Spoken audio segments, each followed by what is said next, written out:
Ma'am, this is for actual business owners, not whatever you are. Naomi Rivers sits in a faded hoodie and scuffed sneakers across from banker Garrett Whitfield's mahogany desk. Her loan application lies untouched between them. 20 pages of financial projections, neatly bound in clear plastic. Garrett doesn't even glance at it. Instead, he opens his desk drawer and slides a crumpled McDonald's job application across the polished surface. Maybe start here first. Work your way up. His laugh cuts through the marble-columned lobby, loud enough for other customers to turn and stare. He picks up his coffee mug and swivels his leather chair away from her. Linda, yeah, it's Garrett. Still on for golf Saturday? His voice carries the casual confidence of a man who's never been told no. As Naomi stands to leave, papers scatter from her folder. A black American Express Centurion card hits the floor alongside a boarding pass marked First Class, Dubai. She quickly gathers them, fingers steady despite the public humiliation. Garrett remains on his call, back turned. But what this banker didn't know about the woman he just destroyed would end his career in 72 hours. Stay with me to see the single phone call that changed everything. The humiliation began 15 minutes earlier. Naomi had walked into Meridian Trust Bank at exactly 2:30 p.m., clutching the appointment confirmation email. The marble floors gleamed under crystal chandeliers. Oil paintings of dead white men in suits lined the walls, the bank's founding fathers from 1896. She approached the reception desk where a blonde woman in pearls barely looked up from her manicure appointment scheduling. I'm here to see Garrett Whitfield. 2:30 appointment. The receptionist's eyes swept over Naomi's casual outfit with practiced disdain. Are you sure you have the right bank, hun? There's a check cashing place down the street.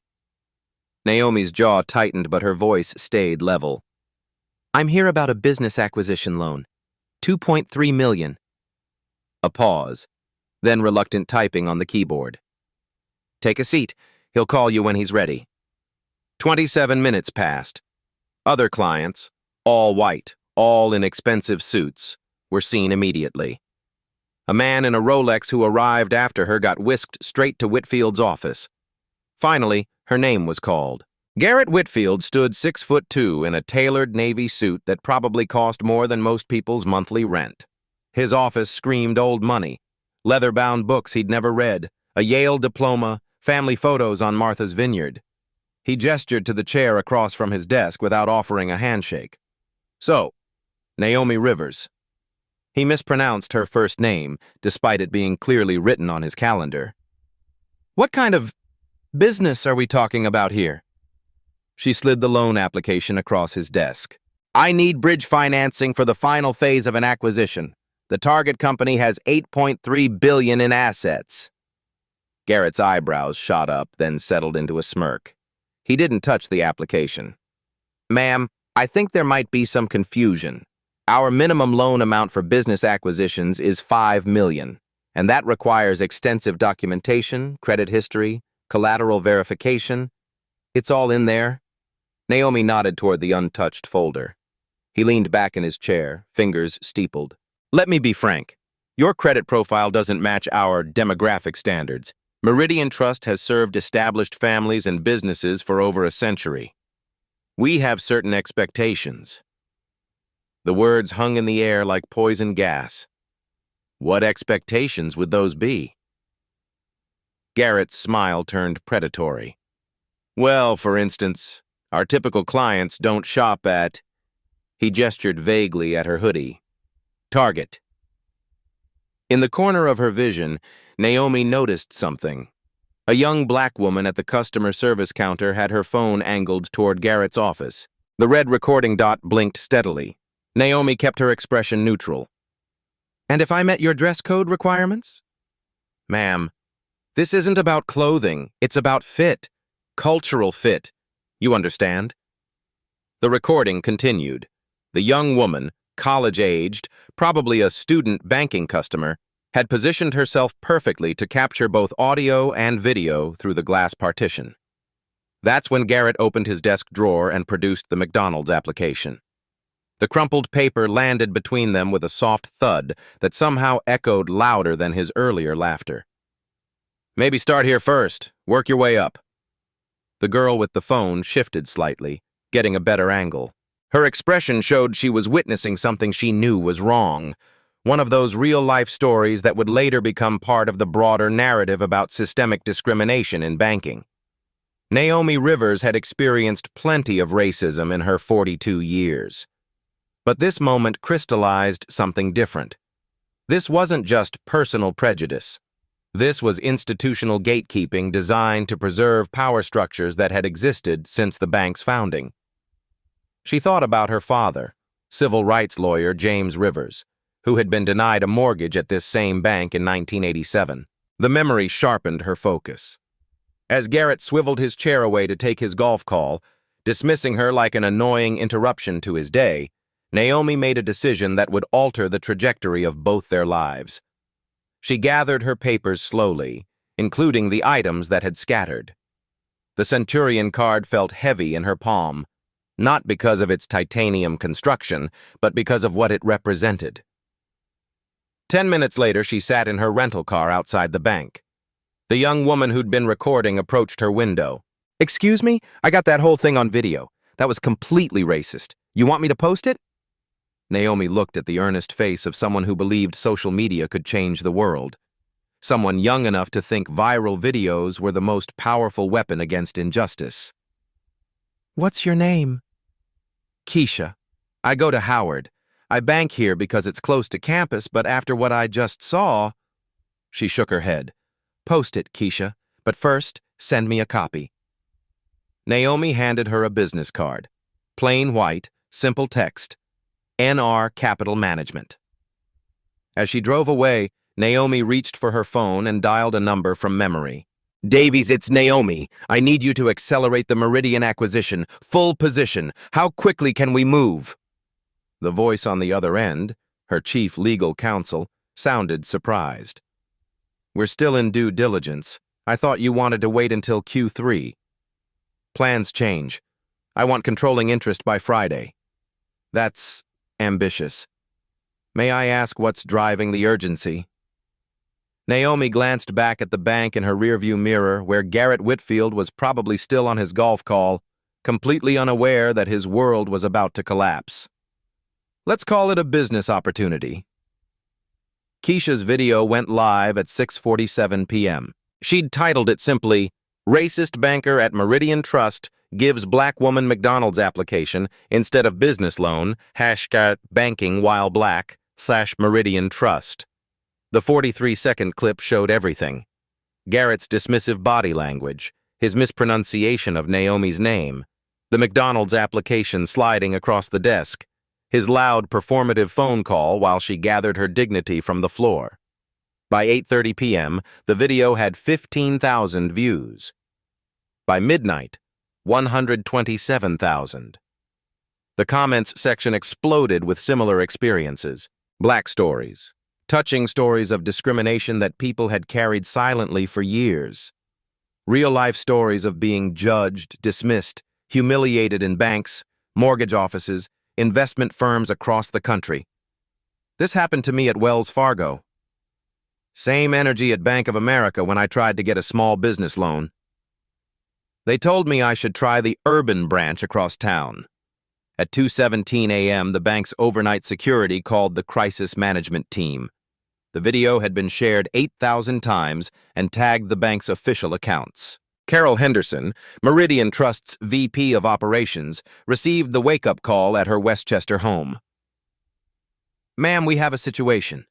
There's a video. It's bad."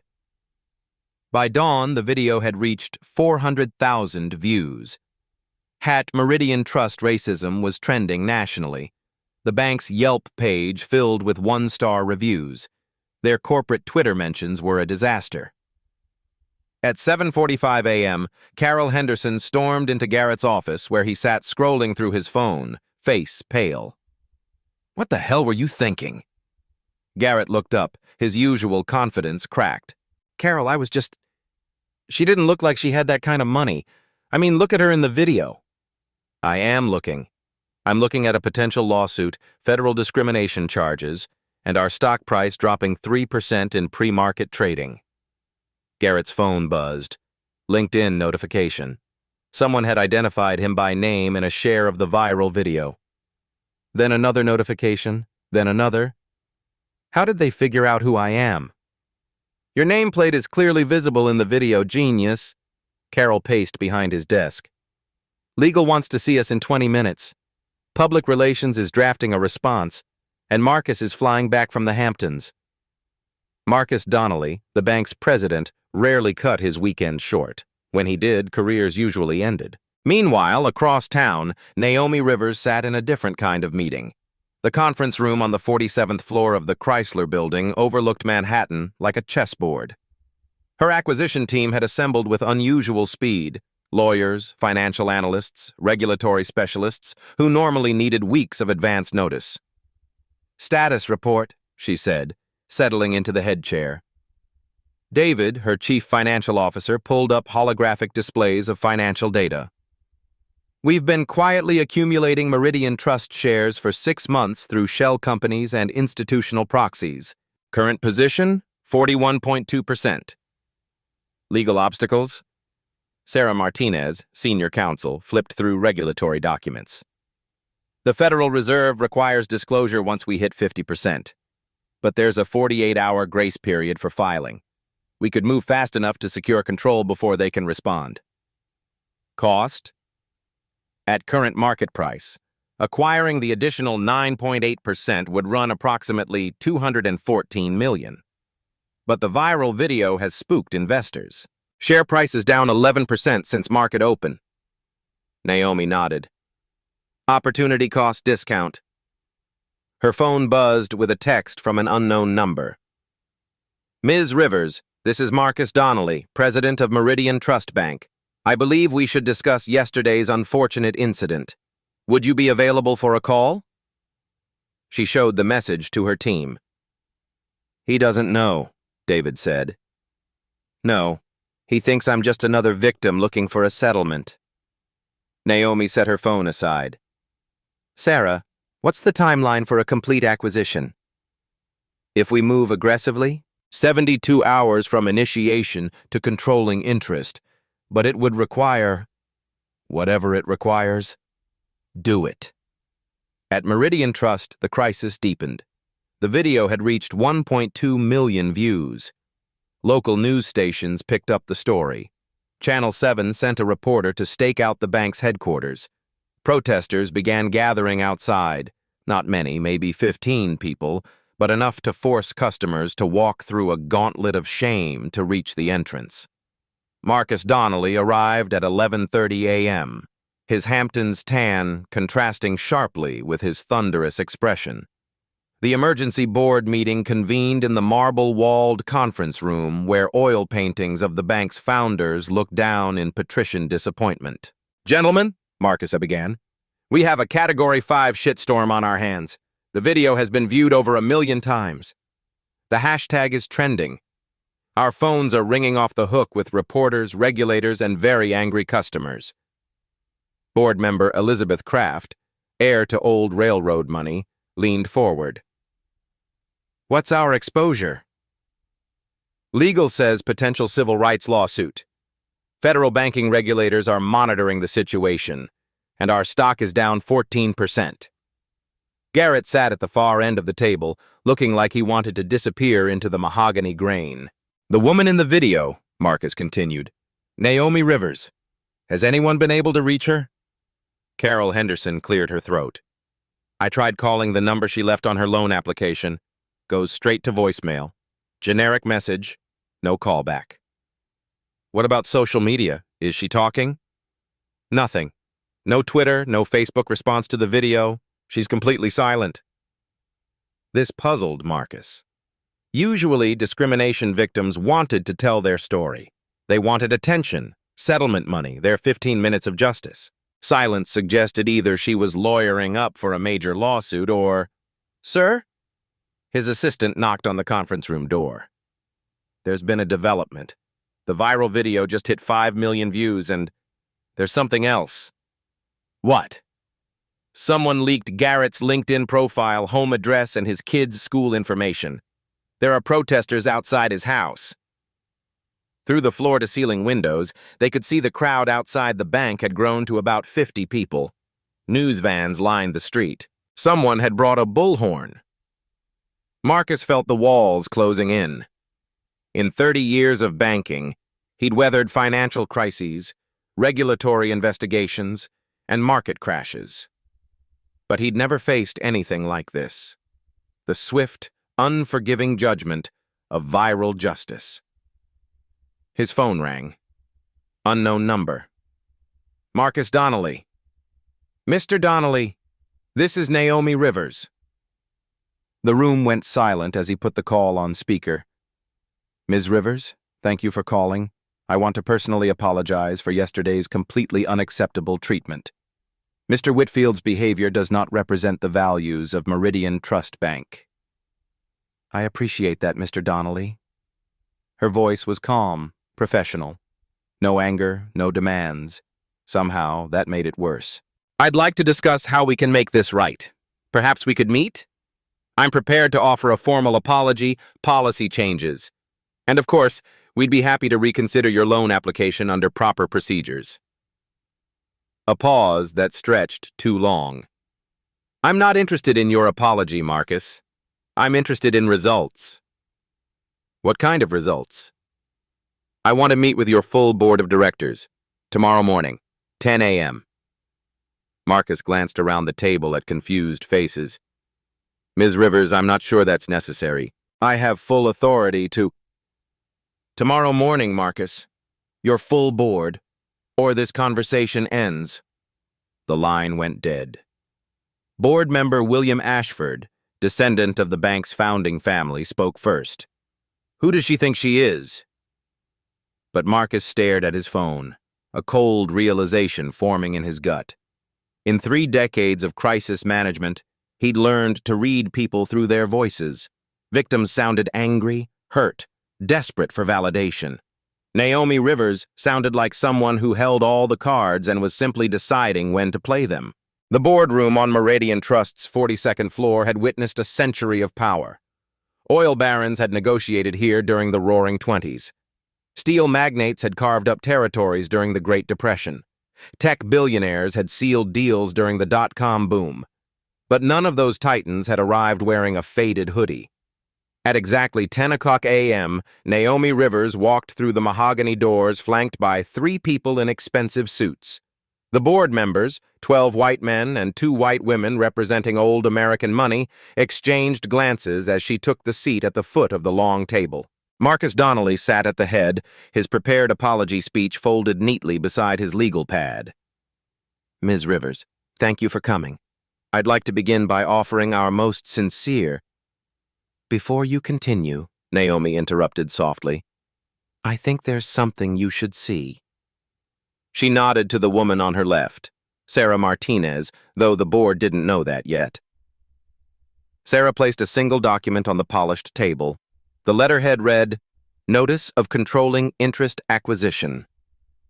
Marcus picked it up, his eyes scanning the legal text. His face went through a series of expressions. Confusion, disbelief, then something approaching terror. This can't be right. Naomi's voice remained perfectly calm. NR Capital Management now owns 51.7% of Meridian Trust Bank's outstanding common stock, as of 9:47 a.m. this morning. The room fell silent, except for the hum of air conditioning and the distant sound of protesters still chanting outside.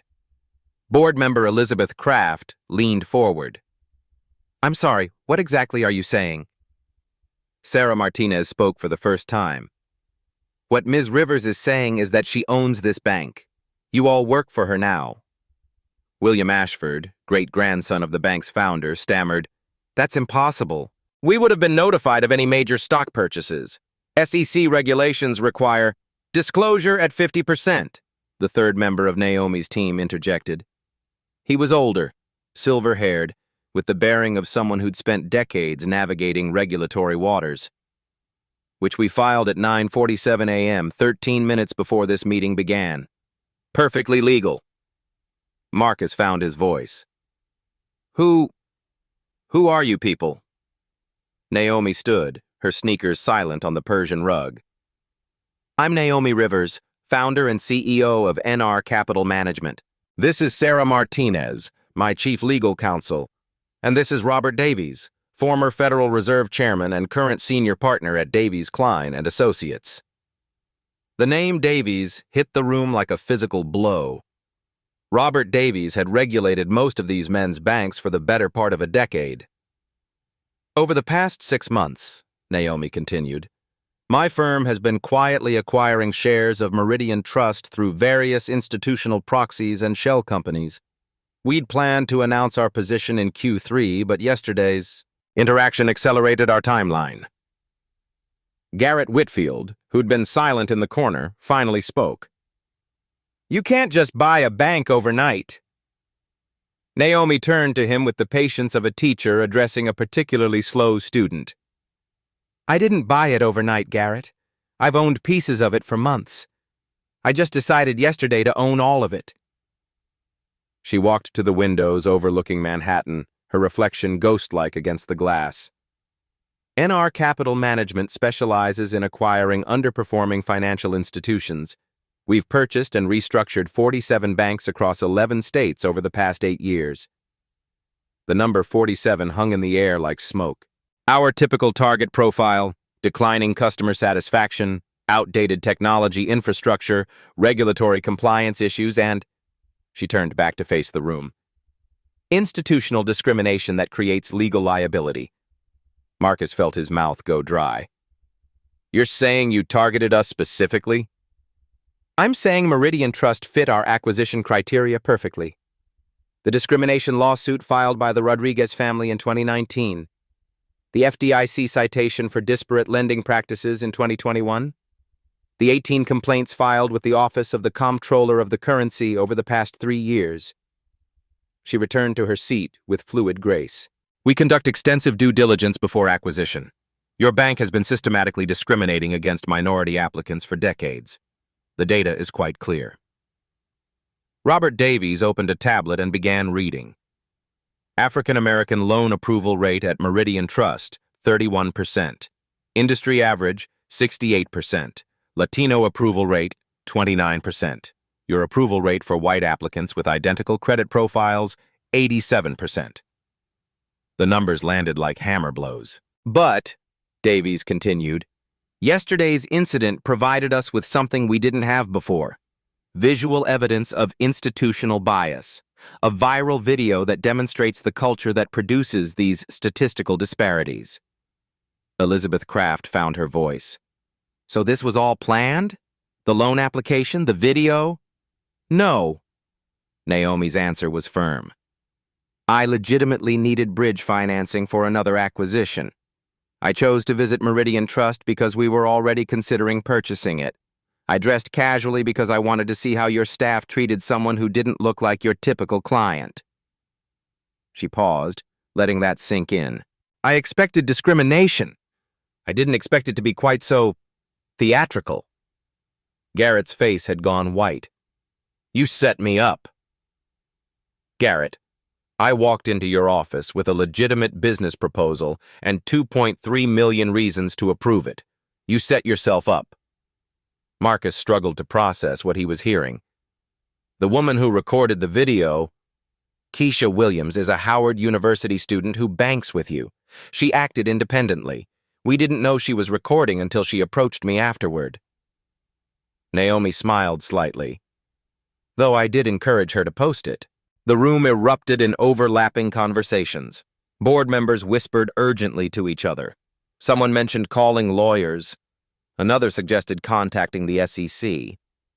Naomi let the chaos continue for exactly 30 seconds before raising her hand. The room fell silent. Before anyone makes any calls, there's something else you should know. She reached into her folder and withdrew a photograph. Old, slightly faded, showing a young black man in a suit standing outside this very building. This is my father, James Rivers, brilliant civil rights attorney. Harvard Law School, Order of the Coif. In 1987, he applied for a mortgage at this bank to buy a house in Scarsdale where he wanted to raise his family. She slid the photograph across the table toward Marcus. He was denied. Not because of his credit. He had none of your financial red flags. He was denied because the loan officer didn't think a black family belonged in that neighborhood. The loan officer's exact words, according to the complaint my father filed, were, "Perhaps you'd be more comfortable in a more suitable area." The photograph reached Marcus. He stared at it, recognition dawning. "That loan officer," Naomi continued, "was your father, Marcus, Thomas Donnelly, Senior Vice President of Residential Lending, 1982 to 1994. Marcus's hands began to shake. "My father never got his mortgage. He bought a smaller house in Mount Vernon instead. He spent the next 30 years fighting housing discrimination cases, winning settlements for hundreds of families who faced what he faced." Naomi stood again, her voice carrying the weight of generational memory. "He died 3 years ago, heart attack at his desk, working on a case against a credit union in Albany that was redlining minority neighborhoods." She paused. "He never knew I was planning to buy this bank, but he would have enjoyed knowing that his daughter owned the institution that tried to keep his family out of the neighborhood where they belonged." The silence stretched until William Ashford broke it. "So this is revenge?" "No, William. Revenge would have been liquidating the bank and selling the pieces. This is renovation." She returned to her seat, the simple motion somehow more authoritative than any theatrical gesture. "I don't want to destroy Meridian Trust. I want to fix it. Transform it from an institution that perpetuates inequality into one that builds community wealth across all demographics." Marcus found his voice again, though it came out strained. What does that mean for us?" Naomi looked around the table at 14 faces that represented 127 years of institutional power. "That depends entirely on whether you want to be part of the solution or part of the past." The silence that followed stretched like a taut wire. 14 board members sat frozen, processing the complete inversion of power that had occurred in less than 10 minutes. Marcus Donnelly, who had entered this room as president of a 127-year-old institution, now faced the woman who owned it, the woman his father had humiliated 37 years ago. "I need to understand the scope of what you're proposing," he said carefully. Naomi nodded to Robert Davies, who activated a holographic display system built into the conference table. Financial data materialized in the air above the mahogany surface. Spreadsheets, charts, regulatory documents that told the story of Meridian Trust's decline in stark numerical terms. "Current position," Davies began, his voice carrying the authority of someone who'd briefed presidents and treasury secretaries. "Meridian Trust Bank holds $8.3 billion in assets. However, your return on equity has declined 17% over the past 3 years. The first chart showed a red line trending downward like a ski slope. Customer satisfaction scores, 2.1 out of 5 stars. Industry average, 3.8. You're hemorrhaging clients at a rate of 8% annually." Elizabeth Kraft leaned forward, her diamond bracelet catching the light. "Those numbers are confidential. How did you—" "We've been conducting due diligence for 6 months," Sarah Martinez interrupted. "Everything we're showing you came from public filings, regulatory reports, and third-party research services." Davies continued. "Your mobile banking platform is 7 years behind industry standards. Your branch footprint includes 47 locations in demographically shifting neighborhoods where you've systematically underserved the emerging customer base." William Ashford's face had gone red. "Now see here, we've served this community for over a century." "You've served white customers for over a century," Naomi said quietly. "The community has changed. Your business model hasn't." She stood and walked to the windows again, her reflection overlaying the Manhattan skyline like a ghost from the future. "NR Capital doesn't acquire banks to strip them for parts. We transform them into engines of community wealth creation. Our average acquired institution sees 37% growth in assets within 18 months post-acquisition." The holographic display shifted to show success stories. Banks in Atlanta, Detroit, Phoenix, institutions that had been transformed under NR Capital's ownership. First National of Atlanta. Assets grew from $2.4 billion to $4.1 billion. Customer satisfaction improved from 2.6 to 4.3 stars. Most importantly, minority business lending increased by 230%. Marcus studied the data, his banking instincts warring with his personal shock. How? By recognizing that discrimination isn't just morally wrong, it's economically stupid, Naomi replied. You're turning away qualified borrowers based on unconscious bias. That's revenue walking out the door. Davies pulled up another chart. Meridian Trust's current minority business lending portfolio, $47 million. Market analysis suggests you should be lending approximately $280 million to minority-owned businesses in your geographic footprint. The number hit the room like a physical blow. $233 million in missed revenue opportunities. That's just small business lending, Sarah Martinez added. Residential mortgages show similar gaps. You're essentially redlining without calling it redlining. Carol Henderson, who had been silent throughout the presentation, finally spoke. What exactly are you proposing we do? Naomi returned to the table and sat down, her movements deliberate and controlled. 3 options for current leadership. Choose carefully. She held up one finger. Option 1. Resign with dignity. Full severance packages, positive references, non-disclosure agreements that protect your reputations. You walk away quietly, and this transition happens smoothly. A second finger. Option 2. Stay and embrace transformation. Accept new diversity and inclusion mandates. Submit to quarterly bias training. Report to an independent oversight committee. Your compensation becomes partially tied to measurable improvements in minority lending and customer satisfaction metrics. The third finger. Option 3. Fight this transition. Challenge the acquisition in court. Resist implementation of new policies. She let her hand fall to the table. I don't recommend option 3. Marcus felt compelled to ask, why not? Robert Davies smiled for the first time since entering the room. Because Ms. Rivers has spent considerable time documenting your bank's discriminatory practices. The Rodriguez case? That was just the beginning. We have evidence of systematic bias spanning 2 decades. Sarah Martinez opened her briefcase and withdrew a thick folder. 1,843 loan applications from minority borrowers that were denied despite meeting or exceeding approval criteria. Email chains discussing demographic risks. Internal memos referencing cultural fit as a lending criterion. She slid the folder across the table. All discoverable in federal court, all admissible under Title VII of the Civil Rights Act and the Fair Housing Act. Garrett Whitfield, who had been shrinking into his chair, suddenly found his voice. You can't prove systematic discrimination based on isolated incidents. Naomi turned to him with the patience of a predator who knew the prey was trapped. Garrett, yesterday you told me I didn't belong in your bank. Today, I own it. I'd be very careful about what I think I can or cannot prove. She addressed the full board. The legal exposure alone is estimated at $67 million in potential settlements and fines.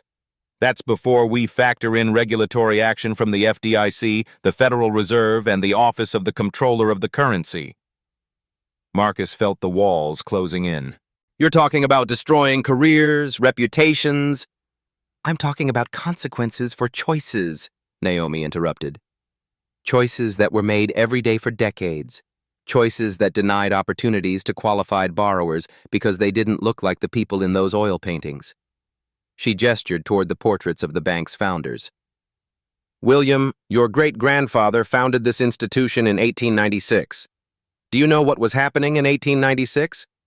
Plessy versus Ferguson. Separate but equal became the law of the land. Your family built this bank during the height of American apartheid. William Ashford's face flushed deeper.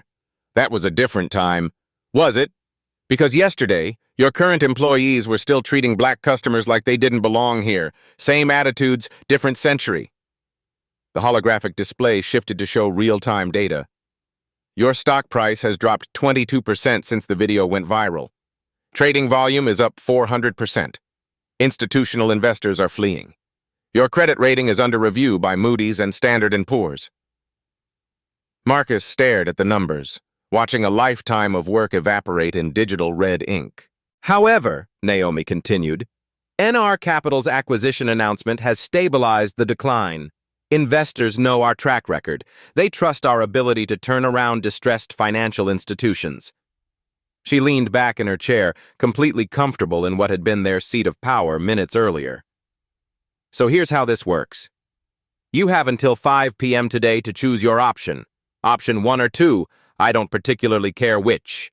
But if anyone chooses option 3, if anyone tries to fight this transition or challenges our acquisition, then we exercise what I call the nuclear option. Robert Davies pulled up a final document on the holographic display.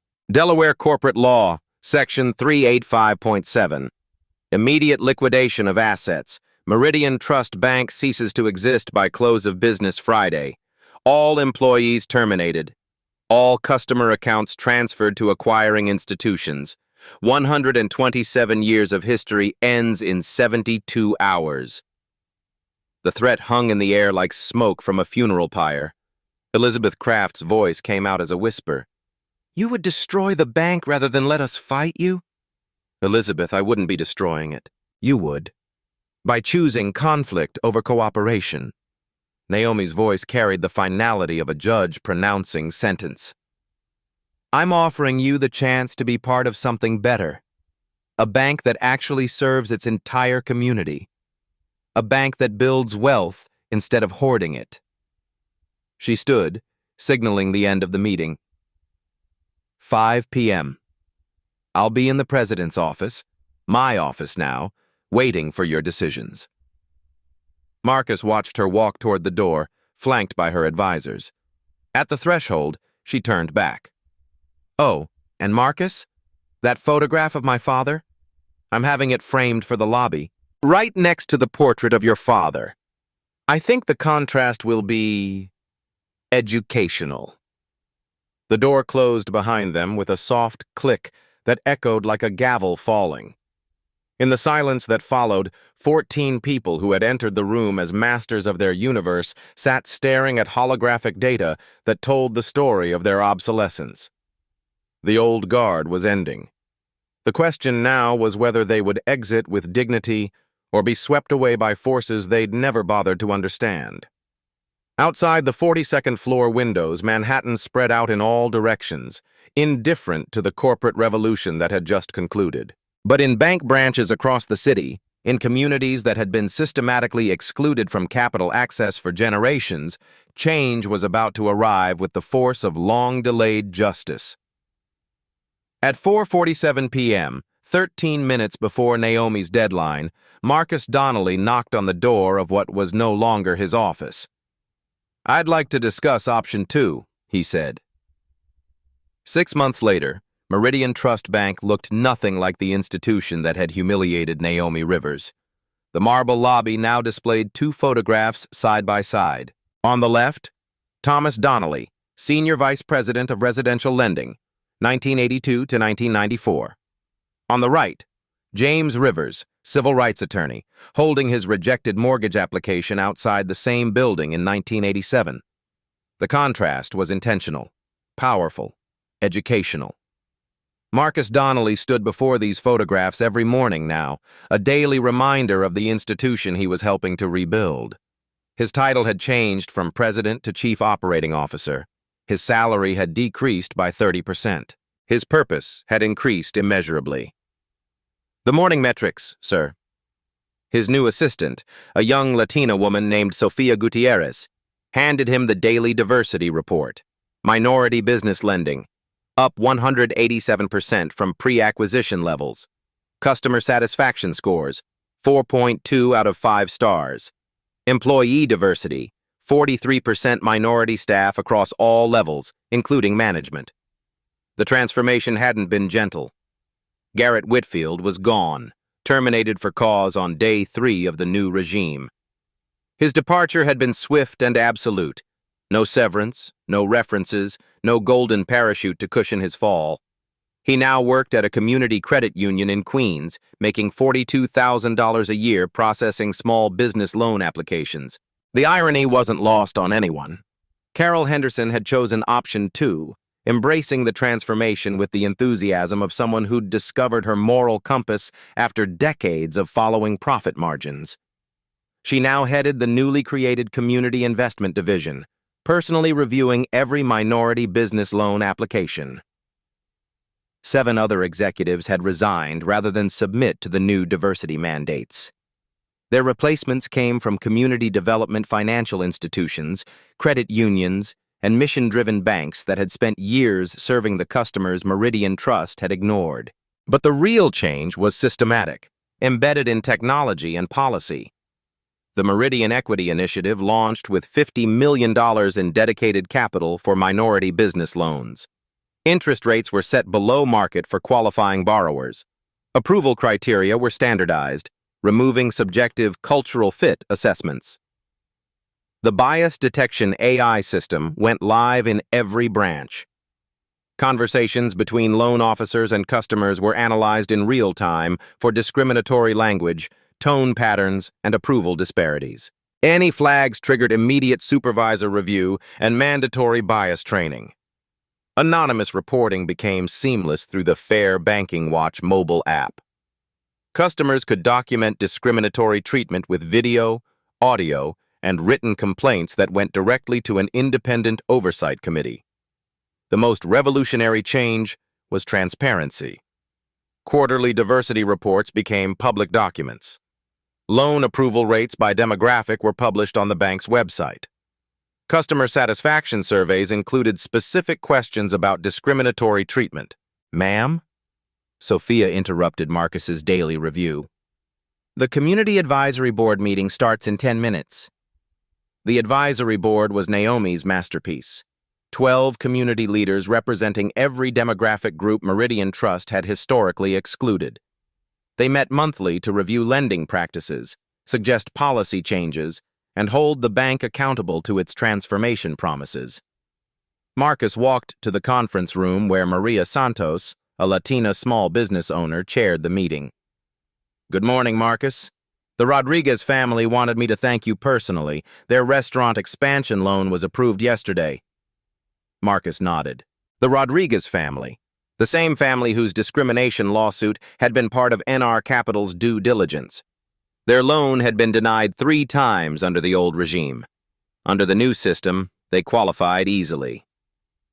"Their credit profile was always strong," he replied. "We just needed better eyes to see it." The meeting covered the usual agenda: lending statistics, customer feedback, policy recommendations. But today included something special. "I have an announcement," Maria said. "The National Community Reinvestment Coalition has selected Meridian Trust for the Outstanding Community Impact Award. First time in our bank's history." Applause filled the room. Marcus felt something he hadn't experienced in decades of banking, pride that wasn't connected to profit margins. After the meeting, he walked to Naomi's office, the president's suite that had been Marcus's for 12 years.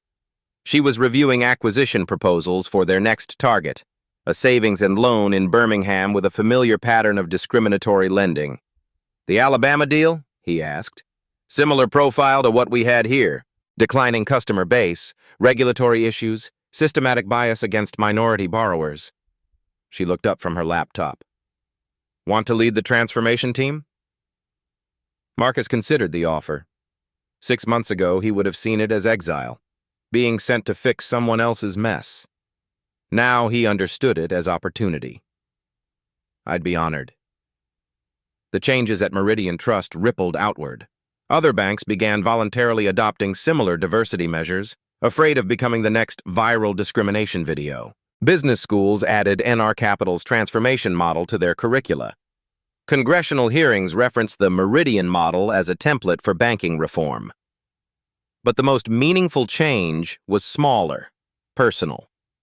Keisha Williams, the Howard student who'd filmed Garrett's discrimination, now worked at Meridian Trust as a community outreach coordinator. Her job was connecting with young people, explaining banking services, helping them build credit and financial literacy. She'd started a TikTok series called Banking 101 that had 400,000 followers. Her videos showed young Black and Latino customers getting approved for business loans, buying their first homes, building generational wealth. The comments section of those videos told the real story of change. Applied for a car loan at Meridian Trust today. Loan officer was respectful, professional, got approved on the spot. My daughter is starting a catering business.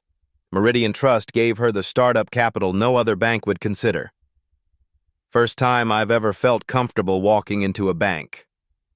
These were the touching stories, the real-life stories that mattered most. Not the corporate metrics or regulatory compliance scores, but the human experiences of people who had been systematically excluded from financial opportunity. The viral video that started everything now had 12 million views. But more importantly, it had spawned thousands of response videos, Black stories of people sharing their own experiences with banking discrimination, and increasingly, stories of institutions that had changed. Change that could be measured in more than numbers. It could be seen in the faces of customers who walked into Meridian Trust branches and were treated with dignity, respect, and recognition of their economic potential. At the 6-month anniversary of the acquisition, Naomi Rivers stood in the same spot where Garrett Whitfield had humiliated her. The marble floors gleamed under the same crystal chandeliers, but everything else had transformed. She thought about her father, who had died believing that institutional change happened through lawsuits and legislation. He would have been amazed to see change happening through acquisition and transformation.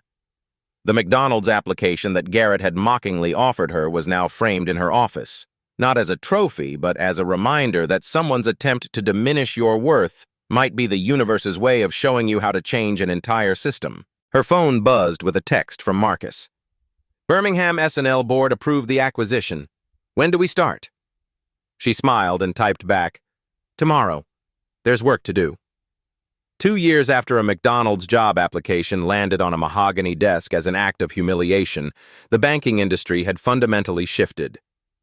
NR Capital Management had acquired 11 more financial institutions across 7 states. Each acquisition followed the same pattern. Identify systematic discrimination, document the legal liability, purchase controlling interest, then transform the institution from the inside out. The Meridian model had become required reading at Harvard Business School, Wharton, and Stanford. Congressional testimony by Naomi Rivers led to new federal guidelines for bias detection in lending.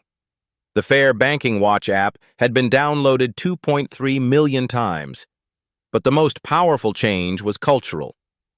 Discrimination lawsuits against banks had dropped by 34% nationally, not because discrimination had ended, but because institutions were proactively addressing bias before it reached the courtroom. The fear of becoming the next viral video, the next acquisition target, had motivated widespread reform.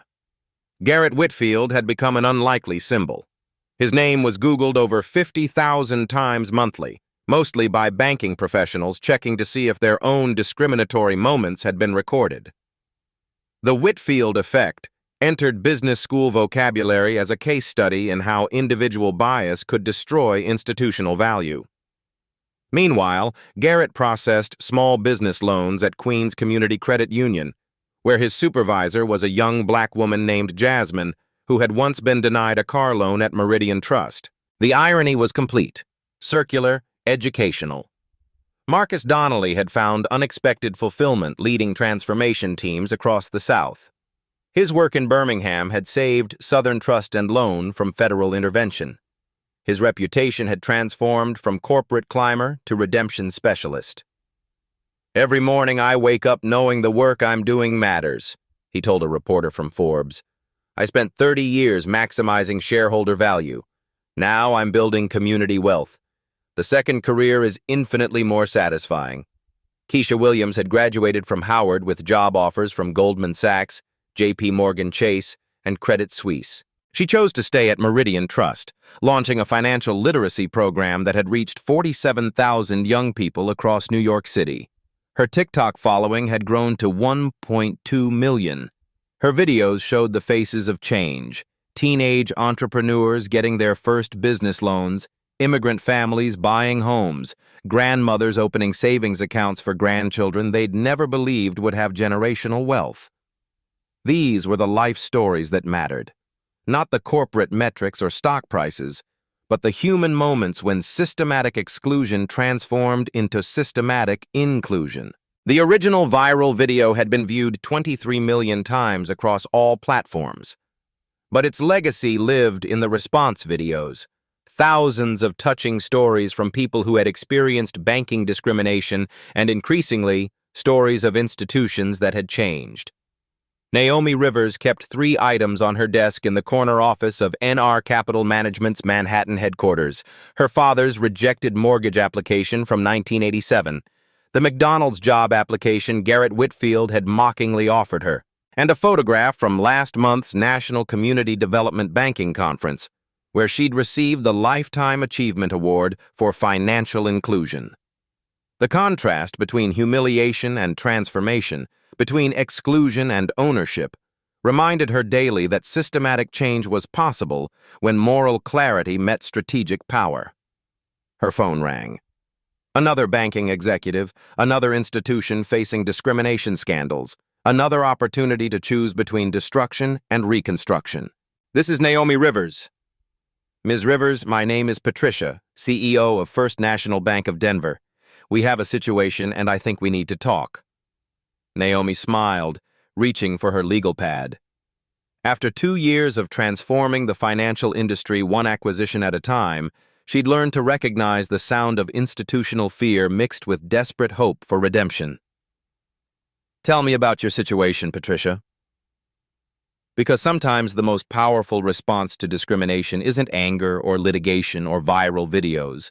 Sometimes it's excellence. Sometimes it's strategic acquisition.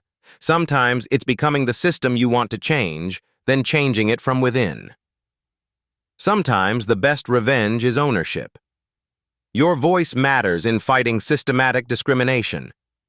Have you witnessed bias in banking, lending, or business services? Share your story in the comments below. Your experience could help identify institutions that need accountability. Stories like Naomi's remind us that individual excellence can drive systematic change.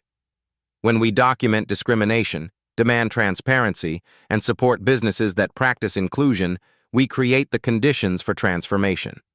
Hit that subscribe button to see more real-life stories of strategic justice.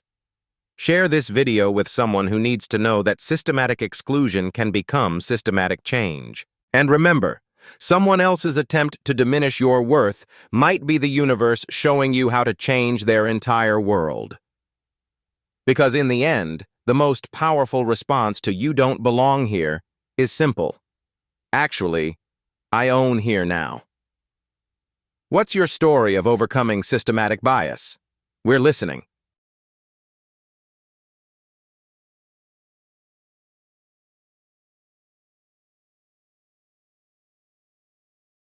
Behind every headline is a human story. At Beat Stories, we go deeper, where emotion meets evidence and drama reveals the system. If this story made you pause, reflect, or feel something, don't forget to subscribe. There's more to come.